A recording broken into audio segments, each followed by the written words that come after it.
Ele traz uma reflexão muito linda sobre o sacrifício de Jesus Cristo e a profundidade do amor de Cristo.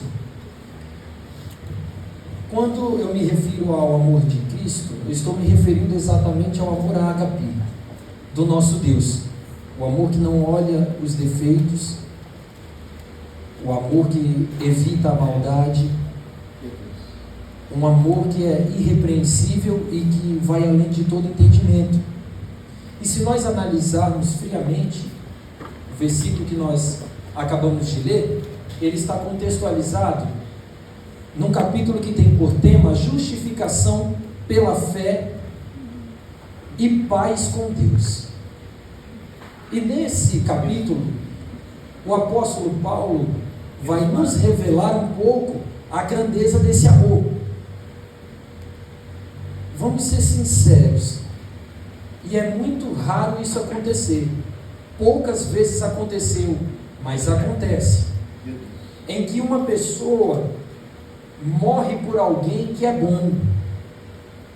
Nós já vimos em alguns momentos, raros momentos na história da humanidade, em que pessoas morrem por outras pessoas boas, ou morrem por conta do testemunho de vida destas pessoas. Isso nós já vimos na história acontecer. Agora, quando nós olhamos para o amor de Deus, nós vemos algo muito diferente. Por quê? Porque nós vamos perceber que esse amor, ele transcendeu a razão e vira totalmente o nosso entendimento de cabeça para baixo, porque a Bíblia, ela é categórica quando ela diz assim, que o Senhor olhou para a terra e não achou um justo sequer. Quando nós olhamos para a razão pela qual um homem pode morrer por outro, simplesmente seria pela bondade do coração daquele na qual ele está entregando a sua vida. Mas Jesus não entregou a sua vida pelos bons. Jesus não entregou a sua vida porque não tinha defeitos. Jesus não entregou a sua vida por alguém que tinha um propósito muito maior. Jesus não entregou a sua vida por alguém que tinha um projeto de vida eterna ao lado do Pai. Jesus não entregou a sua vida por alguém que já tinha o aceitado como o único e suficiente Salvador. Se nós pararmos para analisar e formos procurar isso na psicologia, não dá para entender o amor de Deus. E se a gente for para a psiquiatria, nós vamos perceber que o amor de Deus pode ser até uma loucura.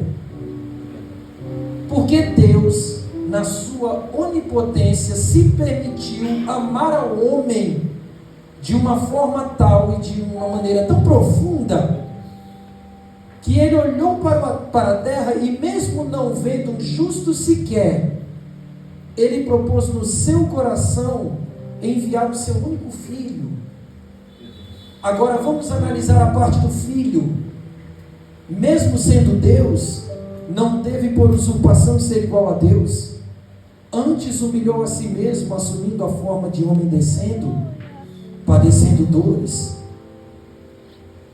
Andou pela terra, fez milagres, foi crucificado, padeceu. O profeta Isaías falou que ele foi moído pelas nossas transgressões e o castigo que nos trouxe a paz estava sobre ele, e pelas suas pisaduras nós fomos sarados. Mas olhamos para a esquerda, olhamos para a direita, para a frente, para a retaguarda e não achamos um justo sequer que seja merecedor de que ele morresse de braços abertos pela minha vida e pela sua vida. Quando nós olhamos para o capítulo de número 5, verso de número 6, a parte B do versículo, nós vamos ver a frase que eu pedi que os irmãos memorizassem. Estando nós ainda fracos. Estando nós ainda fracos. A palavra fracos, ela pode ser interpretada de várias maneiras, da raiz que ela é oriunda. Mas dentro da Bíblia, nós vamos perceber que a palavra fraco, ela está querendo dizer em pecado, ou distante de Deus, ou afastado de Deus. Quando nós olhamos para a frase, estando nós ainda, o Senhor está revelando por intermédio do apóstolo Paulo exatamente isso que eu acabei de dizer. Antes mesmo de você merecer, eu já te amava. Em que tempo? Quando você ainda estava fraco, Deus está assumindo. Quando você estava distante de mim, quando você absteve da minha presença, quando você tinha a ausência da minha presença, quando você não estava mergulhado na minha presença, quando você me evitava, quando você estava cada vez mais afim dos seus prazeres, das suas vontades, da sua carne, satisfazendo o prazer da sua carne, eu olhei para você e te amei. Em muitos momentos na Bíblia nós vamos ver que aquela a quem Deus ama é caracterizada muitas vezes como prostituta, porque tem prazer em pecar. Se nós olharmos o livro de Eclesiastes, Salomão vai falar por diversas vezes a respeito disso. Mas Deus olha para esta que é caracterizada como uma prostituta e dá valor a ela, chama ela, coloca no palácio, muda as suas roupas, muda o seu nome, calça os seus pés com novas sandálias, coloca em sua cabeça uma coroa, no seu dedo coloca um anel. E quem estava do lado de fora olhava para ela e não via nela graça nenhuma, mas o Senhor olhou para aquela que não tinha aparência, que não tinha graça, que não tinha o que vestir, que se alimentava de bolota de porcos, que estava suja e muitas delas nuas no pecado, chama para si, transforma e lhes dá o direito de serem chamados de filhos de Deus. Que amor é esse que nós encontramos no nosso Senhor?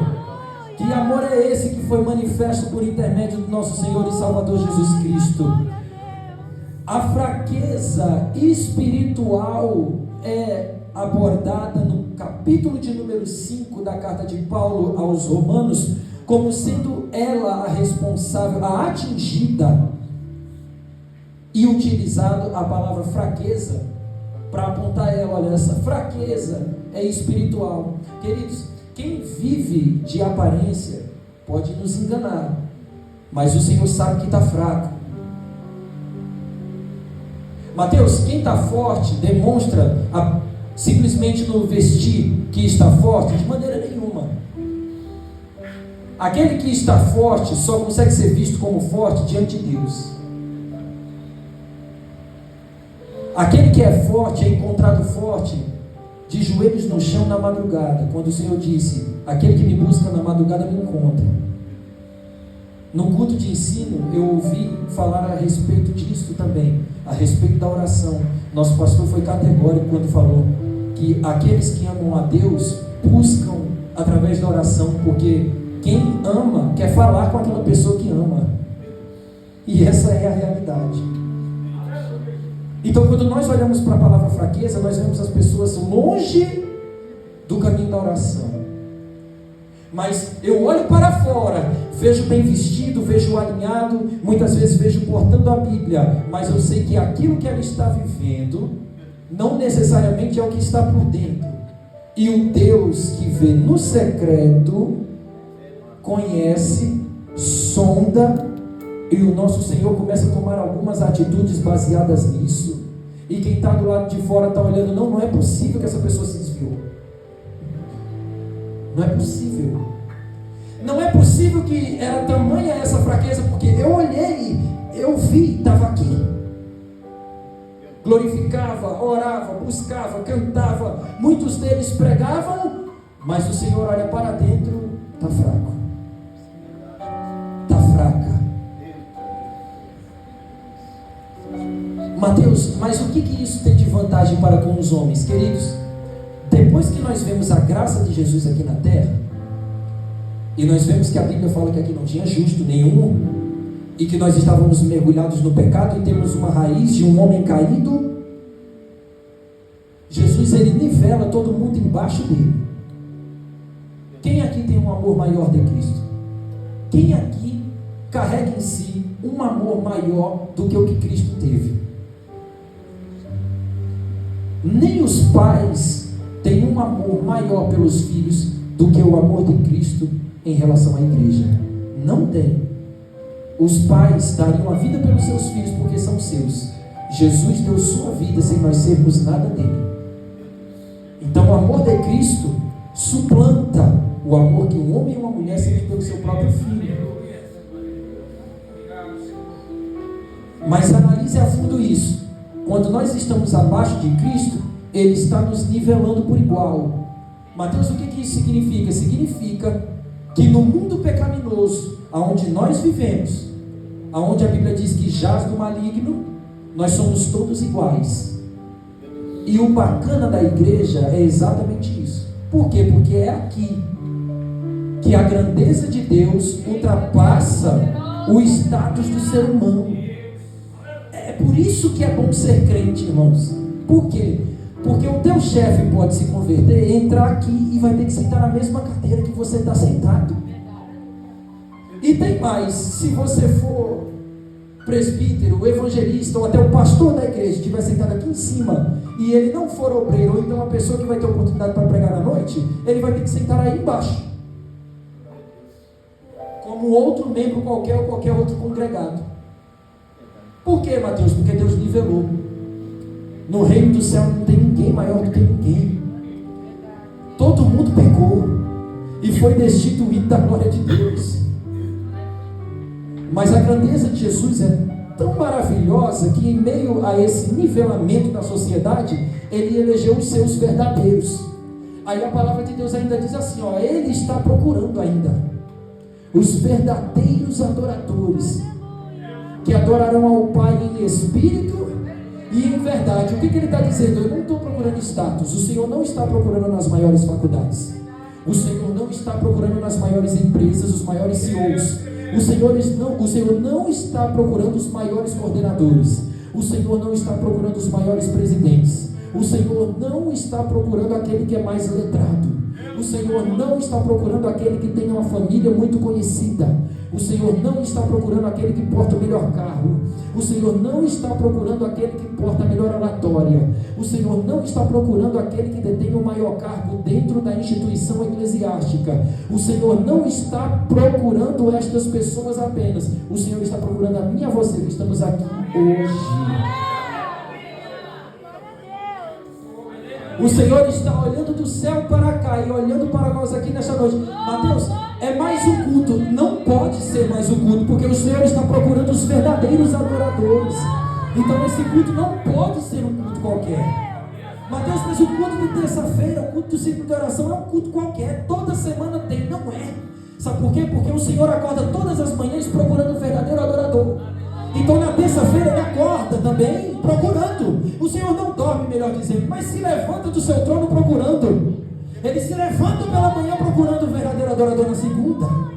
Se nós fizermos um culto aqui na segunda-feira, o Senhor está de pé procurando os verdadeiros adoradores da segunda. Na terça, o Senhor está de pé procurando os verdadeiros adoradores. Na quarta, o Senhor está procurando os verdadeiros adoradores.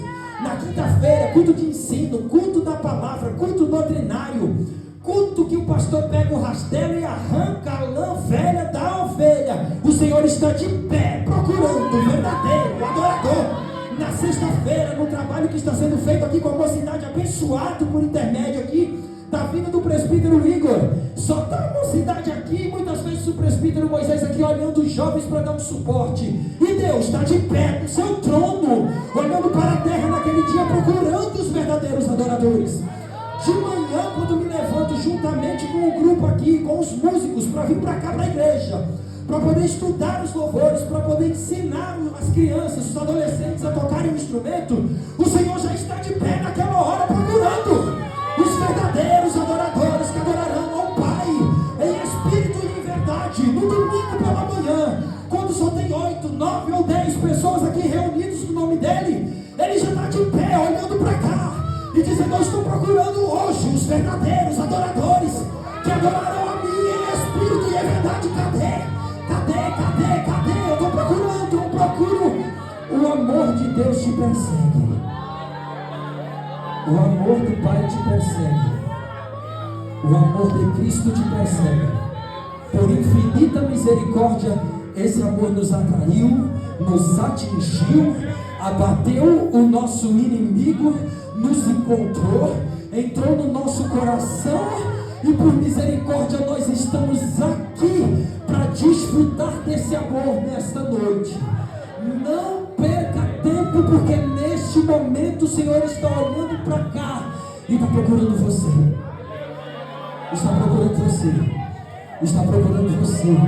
Está procurando você. Está procurando você. Está procurando você. Ele está procurando você. O Senhor hoje está procurando você. Será que se o Senhor olhar para aqui nesta noite, Ele vai te encontrar? Mateus, mas eu vim, eu estou fisicamente aqui.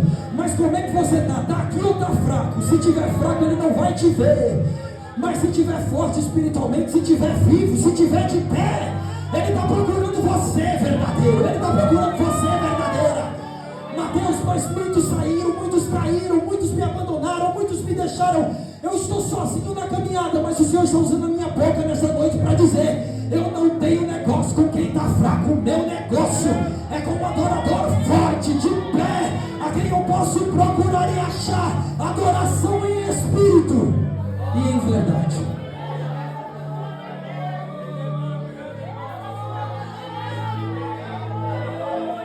Errécio, Intrefácia. É por isso que o inferno não consegue vencer a igreja verdadeira, porque os olhos do Senhor estão fitos sobre ela. E eu faço daquele versículo as minhas palavras: quem pode parar a marcha dos fiéis se é o Senhor que vai na frente dela? O Senhor não pode o inferno não pode nos impedir. O Senhor nos deu autoridade, o Senhor colocou em nossas mãos poder. Sobre os nossos joelhos o Senhor colocou uma porta aberta. Mateus, pelos nossos joelhos, pelos seus joelhos, você encontra uma porta aberta que acessa um local que o inferno não consegue acessar. A oração, a busca, o clamor, as portas do mundo espiritual se abrem quando você dobra os seus joelhos, porque quem está sentado num alto e sublime trono está olhando para cá, esperando você abrir essa porta para te revelar coisas grandes e firmes que você ainda não sabe, porque Ele procura os verdadeiros. Grande, que coisa boa, Jesus, que coisa boa. Coisa linda é que nós não somos autossuficientes, nós não somos fortes o suficiente. Que coisa boa, que coisa maravilhosa. Ainda bem que eu não sou forte o suficiente, ainda bem que eu sou fraquinho, ainda bem que eu não tenho forças para ir sozinho. Por quê? Porque aí é o que o Senhor me encontra. É por isso que Paulo foi categórico quando falou: olha, quando você pensa que está forte é que você está fraco, mas quando você pensa que você está fraco é aí que você está forte. Por quê? Porque Ele olha para você pelo interior e Ele sabe como é que tu está. E quando tu precisa, Ele pega na tua mão e te levanta. Se tiver fraco, Ele te põe de pé. Se tiver caído, Ele te põe de pé. Se tiver cansado, Ele revigora as tuas forças. Se tiver doente da cabeça, Ele te cura. Se tiver com alguma moléstia corporal, Ele te liberta. Se tiver atormentado de espírito, Ele põe para fora. Porque onde a presença dEle desce, o inferno não aguenta e bate em retirada.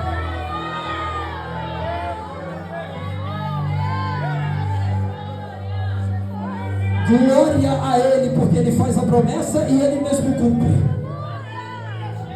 Glória a Ele, porque é Ele quem olha para nós.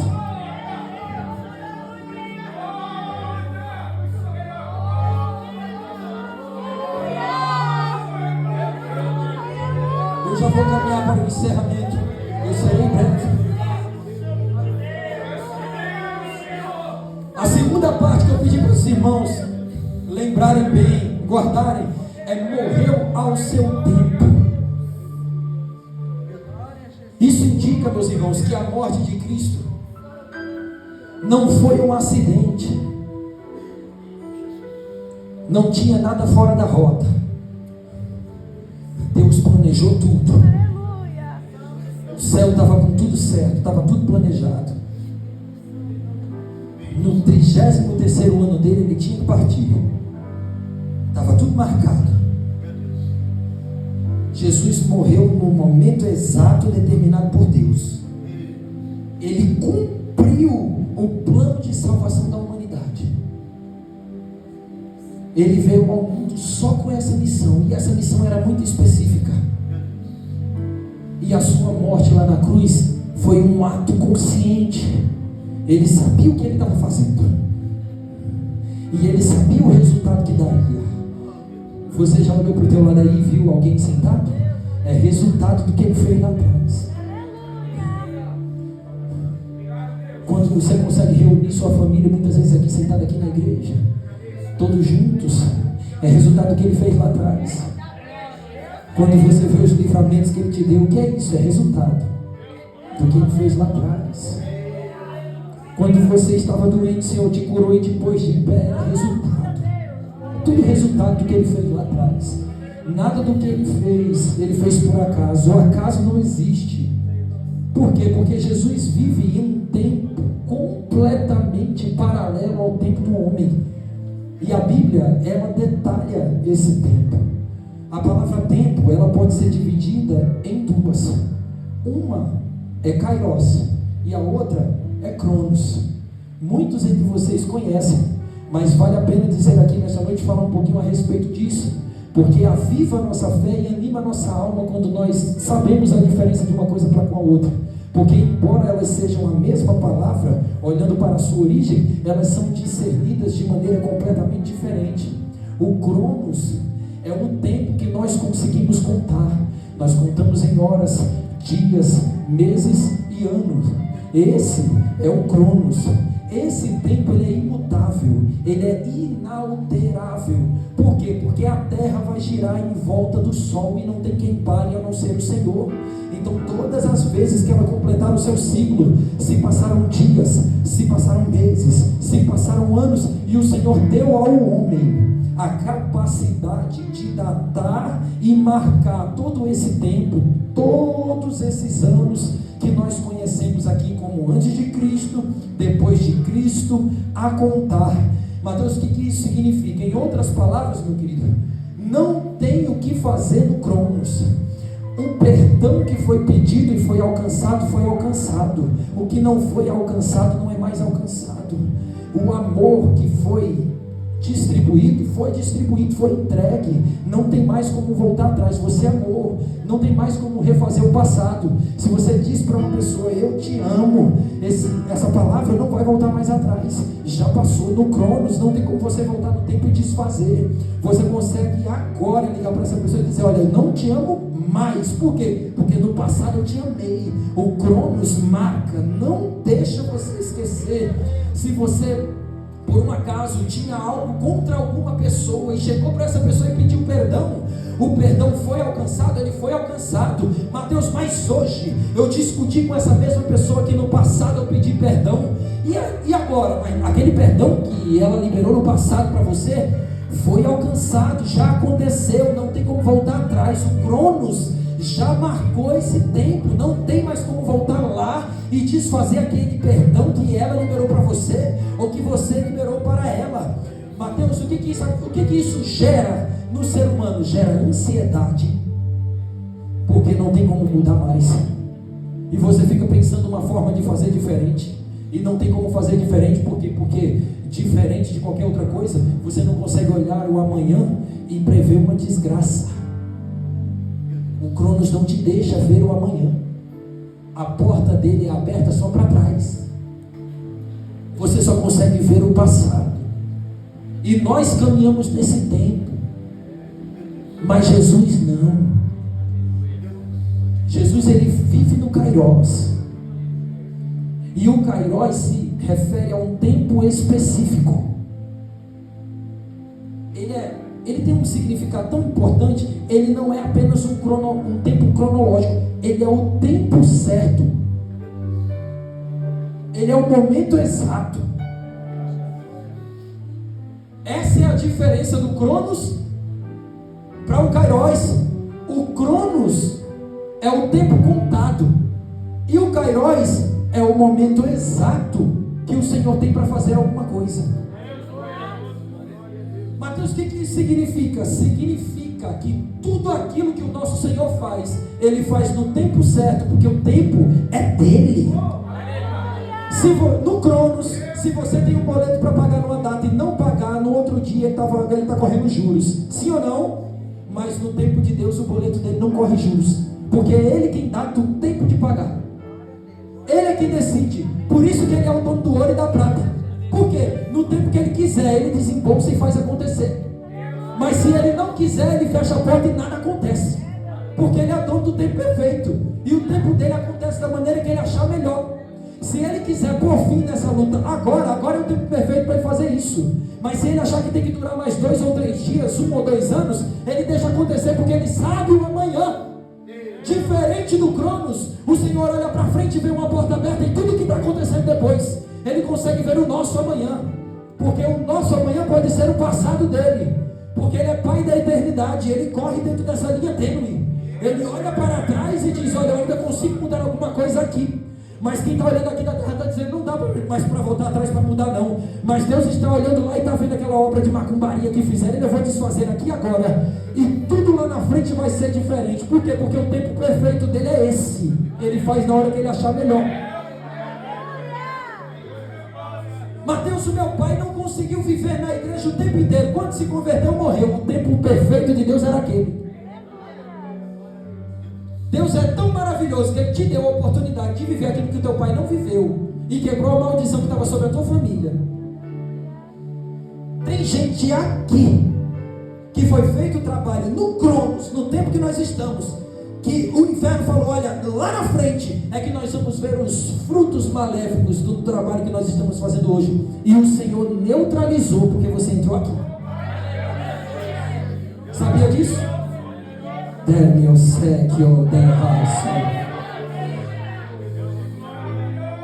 O inferno montou uma patota alguns anos atrás e falou: eu vou amarrar ali, eu vou segurar.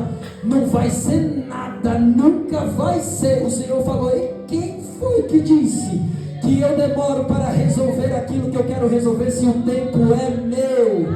Vamos ver se o teu tempo, Satanás, corre mais rápido do que o meu. A palavra de Deus nos revela que se o Senhor quiser, Ele trava, destrava, faz, refaz, quebra, remodula, troca de lugar, tira as montanhas do meio, passa por cima das águas, dissipa as águas com o vento. Ele consegue fazer o relógio parar. Se preciso for, Ele faz, porque o tempo é dele. O relógio de Acá estava andando e ia começar a atrapalhar o tempo de Deus. O que foi que Deus fez com ele? Para aí, segura, para eu poder trabalhar. Sabia que os cientistas olham na história e eles têm um período exato que eles não conseguem cronometrar aquele tempo que estava lá? A Bíblia já tinha mostrado isso.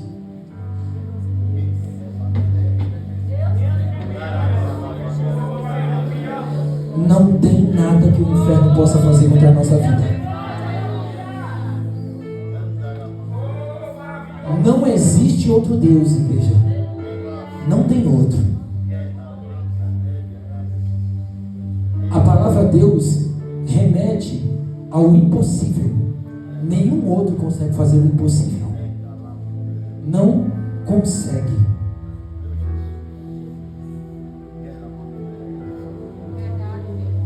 O teu Deus é do tamanho da tua fé.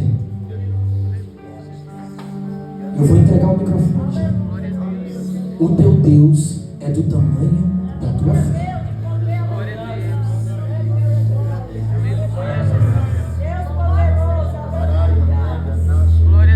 Avião é grande ou pequeno? Avião é grande ou pequeno? Quando está voando muito alto, é grande ou pequeno? Mas ele não é grande? Depende da tua ótica. Se você subir à altura que o avião está voando, você vai ver que ele é grande. Mas se você se distanciar dele, você vai notar que na verdade está pequeno.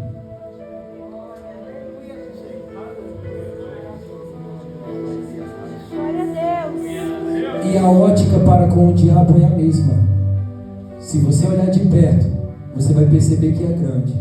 Mas se você olha para o teu Deus, aí você vai perceber que Satanás é pequeno. Que o teu gigante é pequeno, que essa dificuldade é pequena. Olha só o Cronos da Bíblia. Vamos falar sobre Jesus? Só um pouquinho e eu já vou entregar. Gálatas, capítulo de número 4. No verso de número 4 e 5. Olha só que maravilha. Mas quando se cumpriu o tempo, olha a Bíblia falando do Kairos. Mas quando se cumpriu o tempo, Deus enviou seu filho nascido de mulher, nascido sob a lei, para resgatar os que estavam sob a lei, a fim de que recebêssemos a adoção de filhos. Quando isso aconteceu? Quando se cumpriu o tempo. Que tempo? O tempo de Deus. É o Kairos. Olha o início do ministério de Jesus. Marcos, capítulo de número 1, verso de número 14 e 15. Depois que João foi preso, Jesus veio para a Galileia pregando o evangelho de Deus e dizendo: o tempo está cumprido e o reino de Deus está próximo. Arrependei-vos e crede no evangelho. Mas teve um acontecimento que foi extraordinário.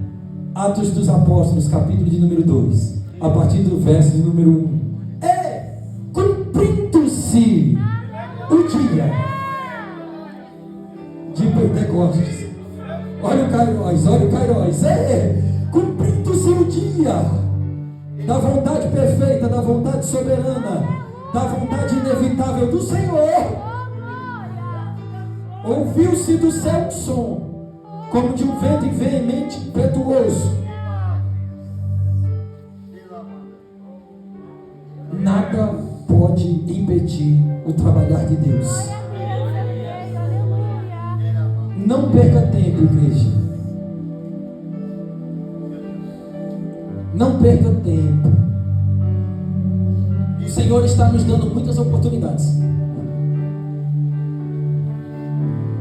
Nós fomos aí surpreendidos com a notícia muito triste de um acidente muito grave que teve. Muitas vidas se perderam.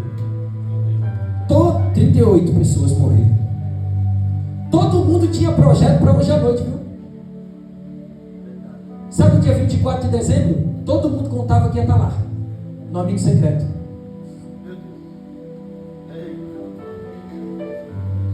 Todo mundo contava que de 31 para 1 ia estar todo mundo reunido, muitos deles vestidos de branco.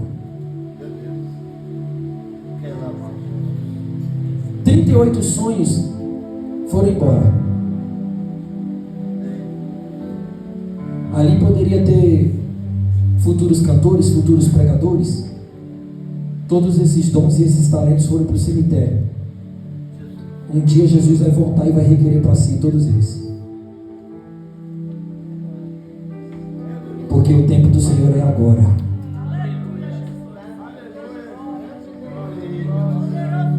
O tempo do Senhor é hoje. Cuidado para hoje não ser o dia que o Senhor escolheu para fechar os seus olhos.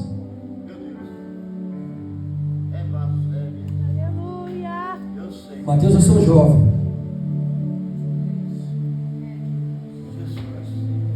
Isso não muda nada. Se o Senhor quiser fechar os seus olhos hoje, Ele fecha. Ele dá um jeito. Não, eu vou correr, eu vou para casa, eu vou juntar aqui todo mundo aqui, eu vou no meio, todo mundo vai fazendo uma rodinha ao redor de mim. E nada vai acontecer comigo até eu chegar em casa. Quando você deitar, fechar os olhos, já são os espirituais que vão se abrir. Porque o Senhor já levou deitado.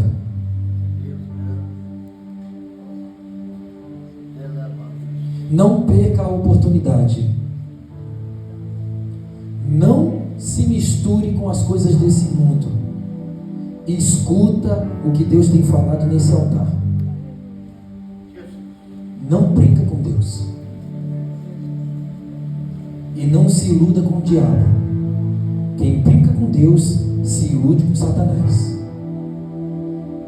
Mateus, estou distante de Deus. Então você está distante das promessas dele. Você está distante do querer dele. Você está distante da vontade dele. E Satanás sabe disso. E é nesse momento que ele se apresenta. É nessa hora que ele se manifesta. Cuidado. O inferno não está brincando de queimar. Cuidado. Aleluia. Vamos despertar a igreja do Senhor. Aleluia. Vamos orar. Vamos buscar a face do Senhor. Aleluia. Vamos começar a averiguar a nossa vida. Vamos fazer uma análise urgente. O tempo do Senhor pode ser agora. Decomandarabia. Aleluia. Terra nasce como grande. Terra amarraia. Aleluia. Não se deixe enfraquecer. Ouve a minha voz. Aleluia. Não se dobra Oh, glória. diante desta peleja. Aleluia. Eu posso me encontrar contigo hoje. Se eu te encontrar, estarás preparado? Ou será que os teus olhos ainda se encontram fechados? As minhas promessas não são revogadas. Aquilo que falei, cumpro em tempo e fora de tempo. Estás tu de pé e preparado, e verás o que eu ainda farei. Não brinca, diz o Senhor.